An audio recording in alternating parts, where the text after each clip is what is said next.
Hi, my name is Jeremy Haskell. I'm with jobsintheus.com, and we're here at the inaugural Strategic HR New England Conference at the Omni Mount Washington Hotel and Resort in Bretton Woods, New Hampshire.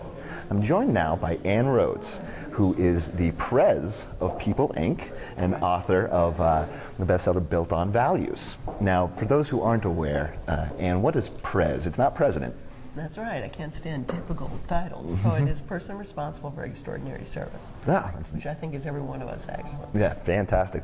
You gave a great talk on values-based leadership. Yes. And one of the lines from your talk that really hit home for me is, are you willing to risk your job for the truth? That's something that I found to be a very powerful message. And in today's economy, we've been talking about, doing more with less and trying to move things forward. What do you think is one of the biggest challenges for organizations to embrace that kind of value-based, willing to risk your job for truth? I think literally the great organizations that have a value of integrity understand that that's part of the behavioral system that they want to put in place, because what you want to know is that everyone's telling you the truth, because that's how you operate. Mm-hmm.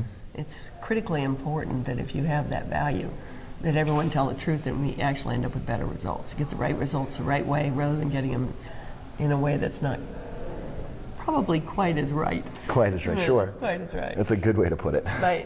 My real belief is that the great organizations that are built on integrity, even in the tough times, will tell people the truth. So during the recession, I have worked with a number of companies who had to obviously downsize.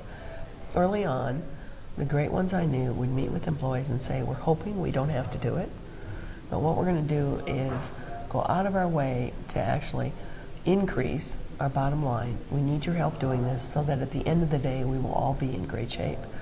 And we will be retaining what we believe is one of our values, which is caring. So at JetBlue, one of the things we did was caring is one of our values. So we immediately told people, we are not going to let you go. We have a no layoff policy, and we're not going to change it for this because the environment is not so positive. Mm-hmm. We're going to live with our values, and we told them up front, and we got people to buy in. They helped us save expenses on fuel. They helped us save expenses in other ways. They went out of their way to exceed expectations with customers. And I think it's because we were up front with them and giving them the bad news, even though it wasn't particularly what everyone else was doing. But when you don't tell them the truth as you know it, what happens is people surmise that it's going to happen because they see their friends and their family members losing their jobs. So they think that's going to be them.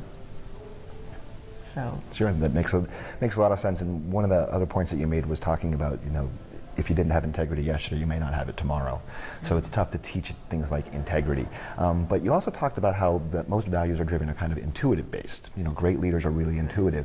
But do you think that there's some ways that folks that may not have that kind of intuition around the value that can learn those types of values and behaviors? I think you come with integrity to an organization or you don't. You probably learn that as a child. Mm-hmm. But how you live up to that value is critically important. You may not have ever had the challenge before of having to tell someone the bad news in an organization. The challenge is when all of a sudden you're put in that position and you have to do it. I think someone with integrity will automatically do it. It is intuitive. They will tell the truth.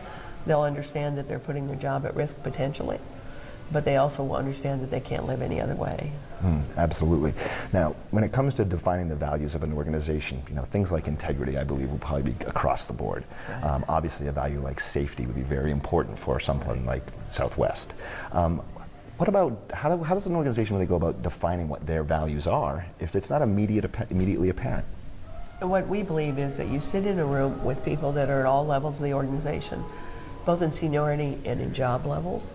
In terms of newest employees, you have some more senior employees, you have people that are receptionists, you have people that are meeting the customer every day from a customer service perspective, and you have some senior leaders. And you have them sit in a room and they define those values, and they can either redefine what they have, they can really define the behaviors if they have really strong values. But the point is that you have to define the behaviors with the values, because the values alone don't tell people what the expectation is. We're fanatical over saying the behaviors are the critical component of a values-based organization. It's not just the words on the wall. Yeah, I think that's really the key probable takeaway from the entire notion is, you got to walk the walk. It's not just about the words. Well, Ann, it's always a pleasure to see you. Thank you for joining us. Great to see you. Thanks for having me.